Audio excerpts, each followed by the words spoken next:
Hey guys, Pat here from Rain Country. God is good all the time. Well, I'm out here in the shop truck and I have a Warren XD9000i, and it's an old Warren winch, and a while back I went to use it and it failed me. So either got motor windings bad or the solenoids are bad. There's 4 solenoids in this thing from what I gather. I believe it is an electrical issue. So here is a close-up of the motor, or the nameplate, M-R-V-B-11.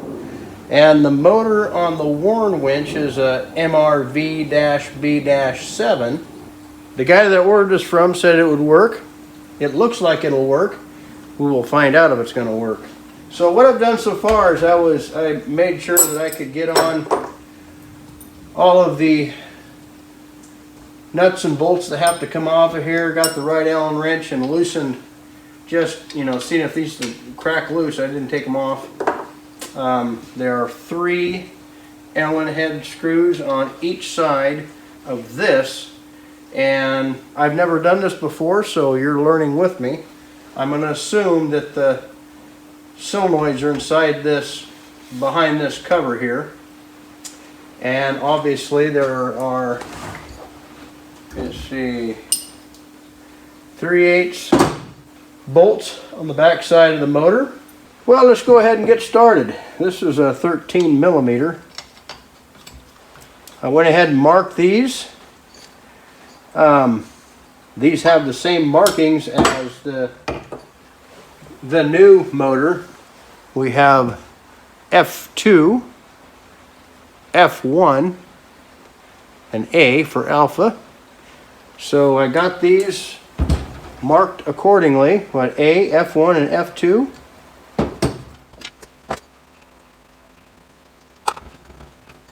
This jam nut is backing off on this back one here, so I did that off camera. I stuck a 13 millimeter wrench on the back side of the jam nut. When I had the winch working, it was a good winch. Since then I'd bought like a 15,000 pound winch. I actually remember I was using this to pull quite a bit of weight, and I had it double blocked where, you know, it'd pull a little harder, and it got hot on me and it just quit working. So that's why I'm assuming that it's an electrical issue, the motor's burn up.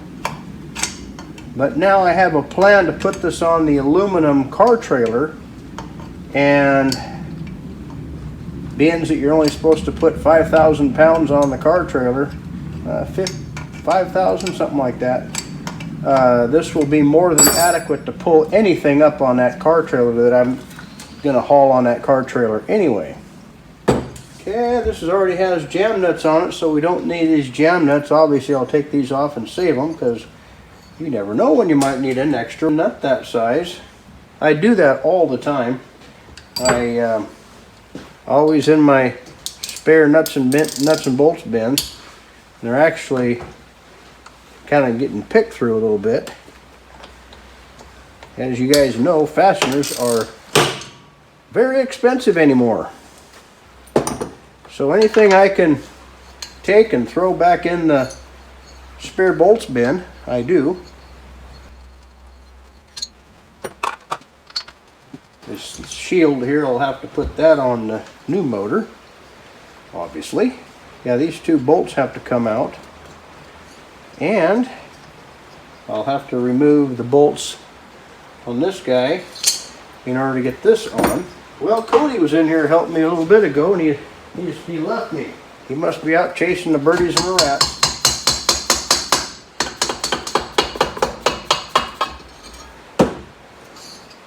Well then, that's just one piece. We got a brass bushing or a copper bushing in there. We may have to just replace, and I don't know if it's beyond fixing, but it sure looks nasty.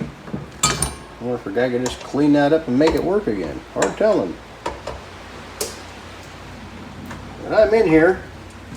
I'm just going to go ahead and replace that motor. I might clean this up and play with it at some point and see if I can get it going again. A lot of times in something like this, it's an easy fix. Sometimes it isn't.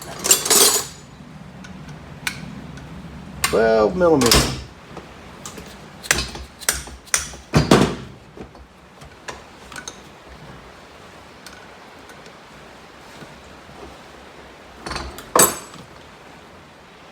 Of course, the brushes look good. These things usually don't get a whole lot of use. And I'm wondering if moisture didn't get in here and kind of get the best of this guy. Looks kind of crusty in there.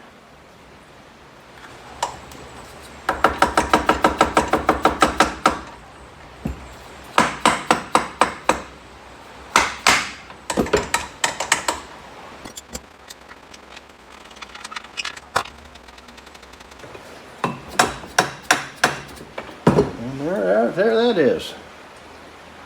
I just can't imagine. This is burnt up. Something going on there. Everything looks like it's intact. It just looks like it's in rough shape. I thought I might play with it later. One of these days, another project for me to do. This is what it looks like on the inside. Here's the drum. And here's a spline.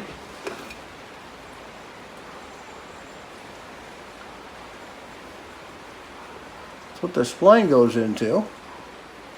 Mechanically, I don't think it's haywire.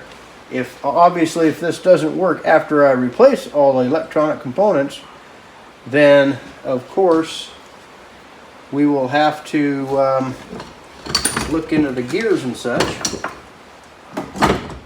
And we have 3 more Allen screws on this side.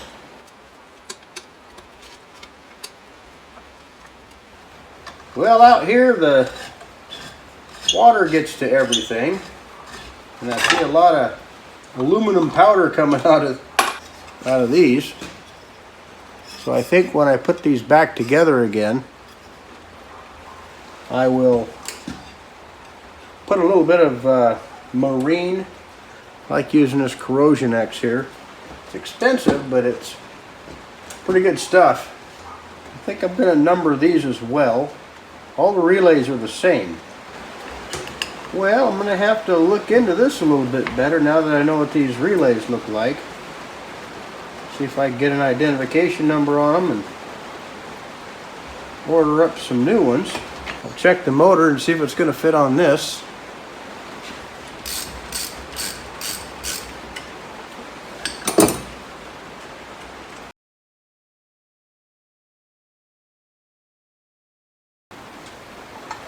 Oh, but it goes on there. Perfect. I was worried about these ribs, and I was also worried about that brass bushing or bearing or whatever you want to call that guy in there. There's all that don't look good. All that rust in there, so I'll clean that up.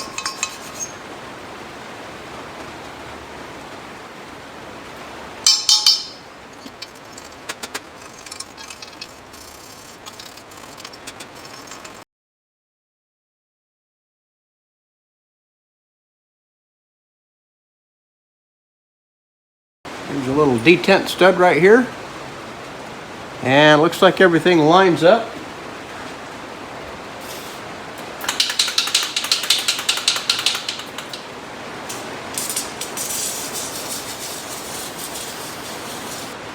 We're not going to put any silicone sealer on here or nothing. I'm just going to put a little bit of this corrosion inhibitor on there. Bearing feels good. I don't think I damaged the bearing. You know, looking at this, it looks like there's some drain places for the motor to drain itself, or a place for the water to go. But I'll put a little bit of this on there just to keep it from corroding anymore.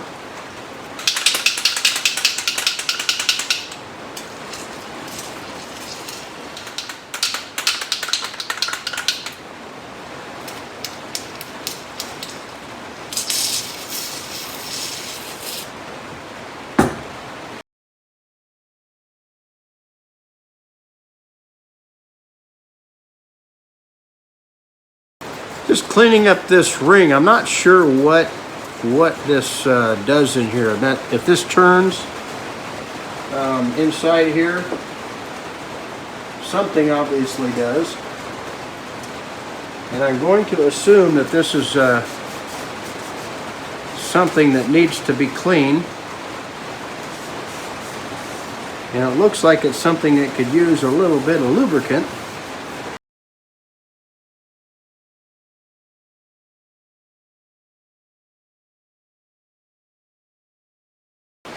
We're just cleaning out the inside of where this rotates.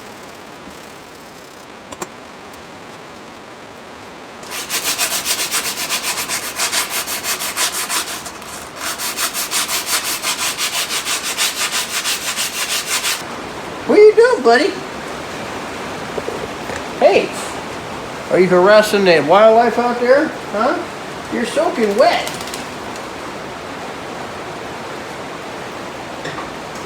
You're soaking wet, buddy. You should stay in here. Huh? If you start shivering, I'll have to take you home. So yeah, a little dog out there harassing the wildlife. I haven't heard you barking yet there lately, bud.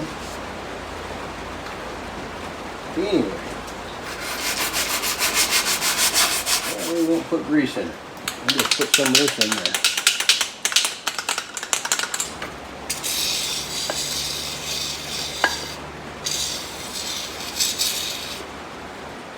I just can't stand it anymore. I think I'm going to put some new grease on there. On this side anyway.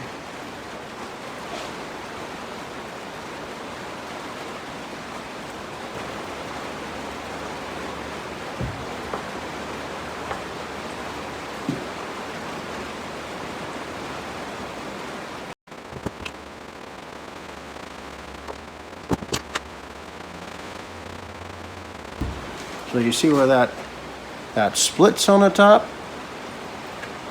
There's actually a keyway on the top side of this casing that is going to slide into.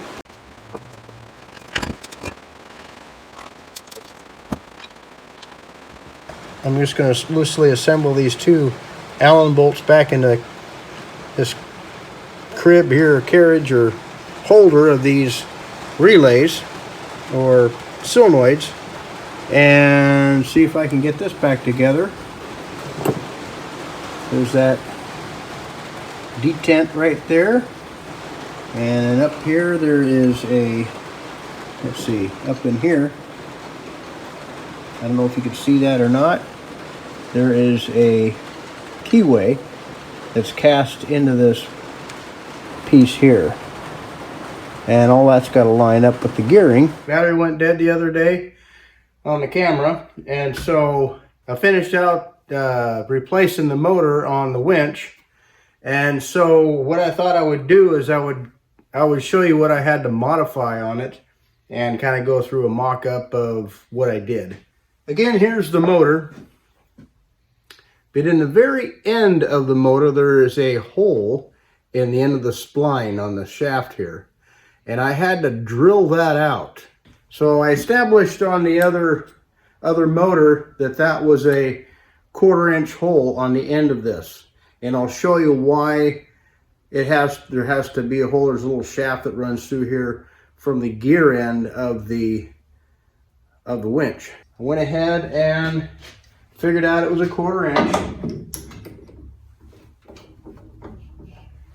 We have the shaft protruding out the bottom, and then I just set it over 2 1.5 inch pieces of wood. The hole that was in there before would just pilot this 1/4 inch shaft in there, so I didn't have to worry about making sure it was incredibly square. This obviously lines up with the winch side, and then this is the back side lines up with this little post right here. I have to avoid the shaft and the post there to make sure that it's going to be sitting flat. Obviously this is going to rock a little bit, but there's a pilot hole in there already, so this 1/4 inch drill bit is just gonna go in and through that pilot hole, and I just went ahead and drilled that out. So if you end up buying one of these, you're gonna have to drill this out to a 1/4 inch. Spray some of this corrosion X on this.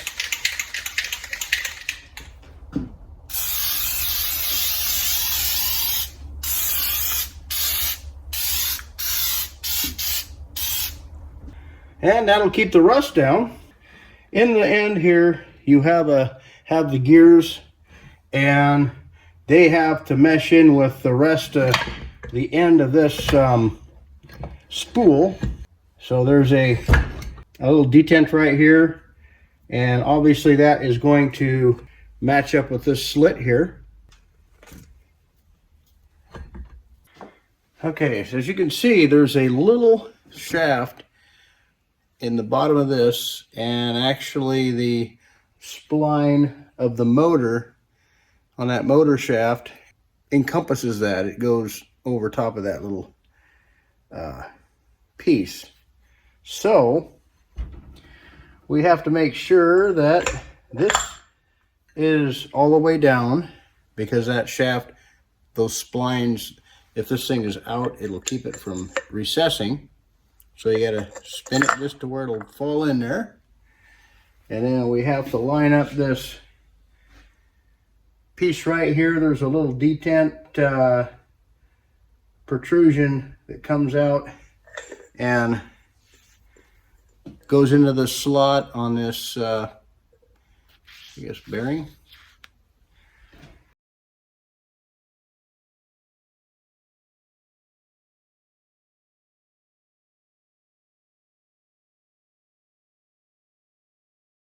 Now we have this little post right here that lines into that hole. And the splines have to go in, obviously, lining up with that other piece.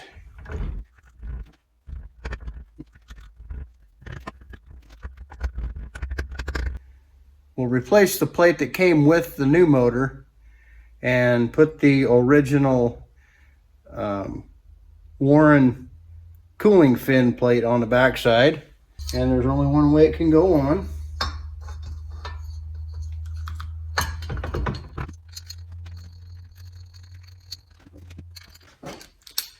Make sure the drum turns before I tighten everything down.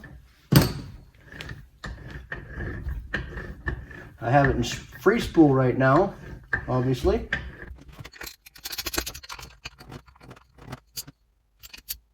Got to remember you're going into aluminum, so you don't want to go too awful tight. Now, obviously I had these labeled F2, F1, and Alpha, or A. So we got F2 here.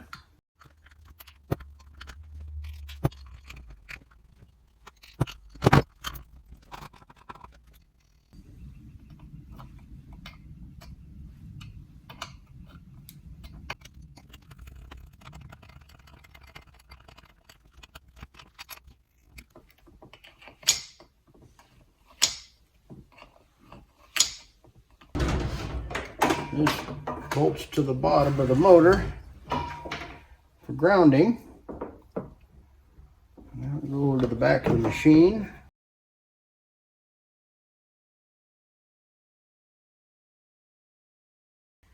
All right, below me here I have a couple of batteries we'll hook up the leads to.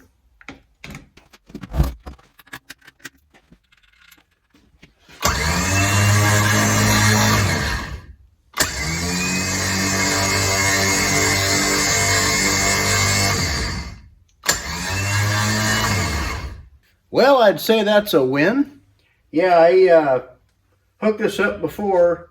When I put the motor, I went ahead and put the motor on and gave it a run, and that established that the relays were okay.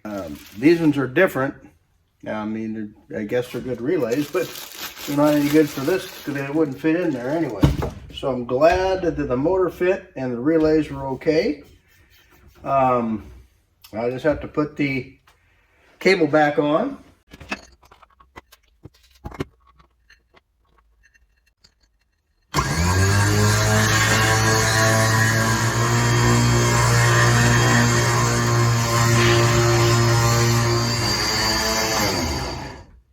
looks like that was a success. The motor works great. If you have a winch that's acting up on you or doesn't act at all, you can go ahead and probably replace that motor. Just make sure you have to drill that shaft out to 1/4 inch, and you're back in business.